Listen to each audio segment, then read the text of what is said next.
خرچ کرنے کا فائدہ کیا ہوتا ہے؟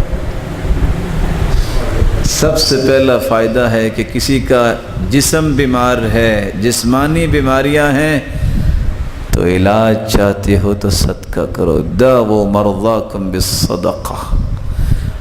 ساتھی بیان کرتا ہے ماں جو ہے وہ قومے میں گئی ہوئی ہے، آفس میں ہے، کال آئی کہ جلدی سے پہنچو ہاسپٹل، جلدی سے لاک کیا، گاڑی میں بیٹھنے لگا تو ایک ٹوٹی ٹانگ والی بلی کو دیکھا، جلدی سے ایک بقالے پہ گیا، وہاں سے دودھ لیا، بلی کو دودھ پلایا، وہاں گیا، اس خوف سے گیا کہ کال آئی، یہ لگتا ہے کہ ماں اللہ کے سپرد ہوگی، لیکن وہاں جب گیا تو کمرے میں ماں نہیں ہے۔ پوچھا جی ماں کدھر؟ کہتے ہیں وہ تو دوسرے کمرے میں نعش میں منتقل ہوگی۔ کہا وہ کیسے؟ جب وہاں گیا تو وہ ماں جو قومے میں تھی وہ مسکرا رہی تھی۔ ماں کیا ہوا؟ کہتے بیٹا بس خواب آئی ہے کہ ٹوٹی ٹانگ والی بلی دعا کر رہی تھی کہ اس کو شفا دے دے، اللہ نے شفا دے دی۔ ساتھی کو کینسر ہو گیا، بیرون ملک رپورٹس لی گئی، کہتے ہیں بس واپس نہیں جا سکتے، یہ آخری مرحلہ ہے۔ کہا نہیں، میں اپنے بچوں کو ملنے جاؤں گا، یہ نہیں ہو سکتا۔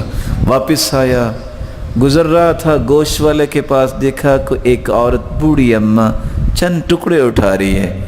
پوچھا آپ کیا کر رہی ہو؟ میری ماں کہتی بیٹا سال کے بعد اپنے بچوں کو گوشت کھلاتی ہوں، سال گزر گیا ابھی تک گوشت نہیں کھلا سکی، تو کچھ ٹکڑے اکٹھے کرنے ہوں، شاید کوئی بات بن جائے۔ برداشت نہیں کر سکا، اس سے کہتا ہے آج کے بعد یہ عورت آئے پیسے مجھ سے لینا، اس کو گوشت دے دینا، اب بھی ہے تو کوئی دے دے۔ کہتے اب تو ایک پاؤزہ ہے، کہا یہ دے دو۔ وہ دے کے واپس آیا، کچھ دن رہا، واپس جب پہنچا بیرون ملک، فَأَجْرَوْا لَهُ الْفَحُوصَاتِ الطِّبِّيَّةِ، جب اس کی رپورٹس میڈیکل کی گئیں تو واپس آ کے ڈاکٹر کہتے تم وہی ہو؟ کہتے جی وہی۔ کہتے کس ہاسپٹل میں رہے ہو؟ کہتے کسی بھی نہیں۔ دوبارہ کرواؤ، دوبارہ رپورٹیں کروائیں، کہتے کینسر نام کی چیز ہی کو نہیں۔ جسمانی بیماریوں کا علاج اللہ نے صدقے میں رکھا ہے۔ اللہ عز و جلال آپ سب کو صحت والی زندگی دے۔ ہم نے ان آنکھوں سے دیکھا ہے ارض حجاز میں دوائی تو ہر بندہ ہی لیتا ہے، جب بھی کوئی مسئلہ بنے فٹ سے پہلے صدقہ کرتے ہیں، ہاسپٹل بعد میں جاتے ہیں۔ عادت بناؤ۔ پھر قلبی بیماریوں کا علاج بھی صدقہ ہے۔ ایک شخص آیا کہ اللہ کے سو دل بڑا پتھر ہے، فرمایا اس کو نرم کرنا چاہتے ہو؟ جی ہاں، اطعم المسکین وامسح رأس الیتیم، اور مسکینوں کو کھانا کھلایا کرو، یتیموں کی کفالت کرو، یہ دل نرم ہو جائے گا۔ بلکہ یہ صرف قلبی بیماریاں نہیں، جسمانی بیماریاں نہیں، یہ معاشرتی بیماریوں کا بھی علاج ہے۔ معاشرتی بیماری کیا ہے؟ چوری کیا ہے؟ زنا کیا ہے؟ بخل۔ حدیث میں آتا ہے ایک بندے نے کہا میں صدقہ کروں گا، صدقہ دے کے آیا، رات وہ کسی بدکار کو مل گیا، دے رہا تھا، دوسرے دن نکلا کسی چور کو دے بیٹھا، تیسرے دن نکلا کسی امیر کو دے بیٹھا۔ کہتا یا اللہ تو نے جس کو دلا دیا، میں تو تیری رضا کے لیے دیتا تھا۔ جواب ملا میرے بندے پریشان نہ ہو، اما صدقتک فقد قبلت، تیرا صدقہ تینوں راتوں کا قبول ہو گیا ہے۔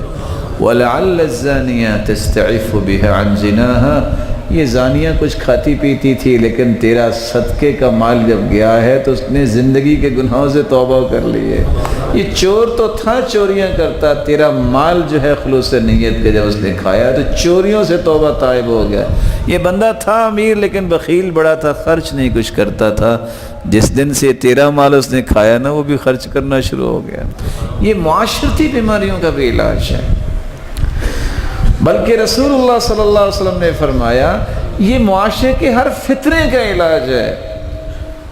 فتنۃ الرجل فی اہلہ ومالہ ونفسہ وولدہ وجارہ، بندے کی جان میں فتنہ، اولاد میں فتنہ، بیوی میں فتنہ، گھر میں فتنہ، پڑوسی میں فتنہ، مال میں فتنہ، سارے فتنے کیسے دور ہوں گے؟ یکفرھا الصیام والصلاۃ والصدقہ والامر بالمعروف والنہی عن المنکر، نماز پڑھو، روزہ رکھو، نیکی کا حکم کرو، برائی سے منع کرو، ساتھ صدقہ کرو۔ بلکہ اگر بری موت سے بچنا چاہتے ہو تو صدقہ کیا کرو۔ ان الصدقہ تطفئ الخطایا کما یطفئ الماء النار، جس طرح پانی سے آگ ختم ہو جاتی ہے، اللہ صدقے کی وجہ سے سارے گناہ معاف کر دیتا ہے۔ ساتھ یہ بھی فرمایا ان الصدقہ تطفئ غضب الرب، اللہ کے غصے کو ٹھنڈا کر دیتا ہے، وتدفع میتۃ السوء، بری موت سے صدقہ بچاتا ہے۔ اور انسان جب قبر میں چلا جاتا ہے، ان الصدقہ، صدقہ جو ہے انسان کی قبر کو ٹھنڈا کر دیتا ہے۔ اور جب قبر سے نکلے گا تو حدیث کہتی ہے ظل المؤمن یوم القیامت الصدقۃ، جتنا انسان نے صدقہ کیا ہوگا یہ امبریلا، یہ چھتری، یہ مظلہ بن جائے گا۔ قبر سے نکل کے ساری دنیا دھوپ میں ہوگی، کیا حالت ہوگی اس وقت، کیسی ہولناکی ہوگی۔ وہ لوگ کہتے ہیں نا سوا نیزے پہ سورج ہوگا، یہ شخص جو ہے اپنے صدقے کے سائے تلے جا رہا ہوگا۔ اور حدیث کہتی ہے کہ 7 ایسے خوش نصیب ہیں جن کو عرش کا سایہ نصیب ہوگا، ان میں سے ایک وہ ہے وَرَجُلٌ تَصَدَّقَ بِصَدَقَةٍ فَأَخْفَاهَا حَتَّى لَا تَعْلَمَ شِمَالُهُ مَا تُنْفِقُ يَمِينُهُ، جس نے صدقہ کیا، خفیہ صدقہ، دائیں ہاتھ سے صدقہ کیا، اس کے بائیں ہاتھ کو بھی پتہ نہیں چلا، یہ اللہ کے عرش کے سائے تلے ہوگا۔ کوئی ہے جو بتائے کھجور کتنی مہنگی ہے؟ ایک کھجور اگر خریدنی ہو تو کتنے کی آئے گی؟ میں درخت نہیں کہہ رہا، کھجور 2-3 روپے جیسا صاحب آپ کو بیچنی پڑیں گی پھر اتنے کی یہ آپ کو منگوا کے دینی پڑے گی اس مسجد کے لیے۔ اجوا کھجور بھی آپ ایک خریدیں تو کتنی ہوگی؟ 5 روپے کی۔ لگتا ہے آپ کا کاروبار ماشاءاللہ اچھا ہے اجوا کھجور کا۔ آپ 20 روپے بھی لگا لیں۔ حدیث کہتی ہے من تصدق بعدل تمرہ، جو کھجور کے برابر صدقہ کرتا ہے۔ کس کے برابر؟ اگر اس بھائی پیارے بھائی کی بات مان لی جائے، 5 روپے کی ایک کھجور آتی ہے تو 5 روپے بھی اللہ کی راہ میں دے دیے جائیں۔ تصدق بعدل تمرہ، بس اوقات وہ 5 روپے میں ڈالتا ہوں غلے میں، کبھی میں کسی انویلپ میں ڈال کے کوئی 10-20 کا نوٹ دے دیتا ہوں، کبھی میں کسی کپڑے میں ڈال دیتا ہوں، لیکن پتہ ہے جاتا کدھر ہے؟ فَإِنَّ اللَّهَ يَأْخُذُهَا بِيَمِينِهِ، واللہ ذوالجلال کے دائیں ہاتھ میں جاتا ہے۔ ثُمَّ يُرَبِّيهَا كَمَا يُرَبِّي أَحَدُكُمْ فُلُوَّةً أَوْ فِلْوَةً، پھر اللہ اس کو پالتے ہیں۔ قیامت کا دن ہوگا جب نیکیوں کا وزن ہو رہا ہوگا، ایک پہاڑ چلتا چلتا آئے گا، پوچھے گا بندہ یا ربی ما ھذا انا عارف عملی، اللہ یہ پہاڑ نیکیوں کا کہاں سے آ گیا، میں نے تو ایسا کوئی عمل نہیں کیا۔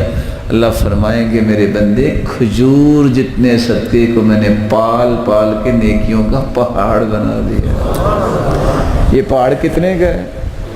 آج 20 روپے کا اتنا سرما نہیں آتا، یہ نیکیوں کا پہاڑ 20 روپے میں مل رہا ہے۔ بلکہ اس کو بھی آدھا کرو، کھجور اس کو بھی آدھا کرو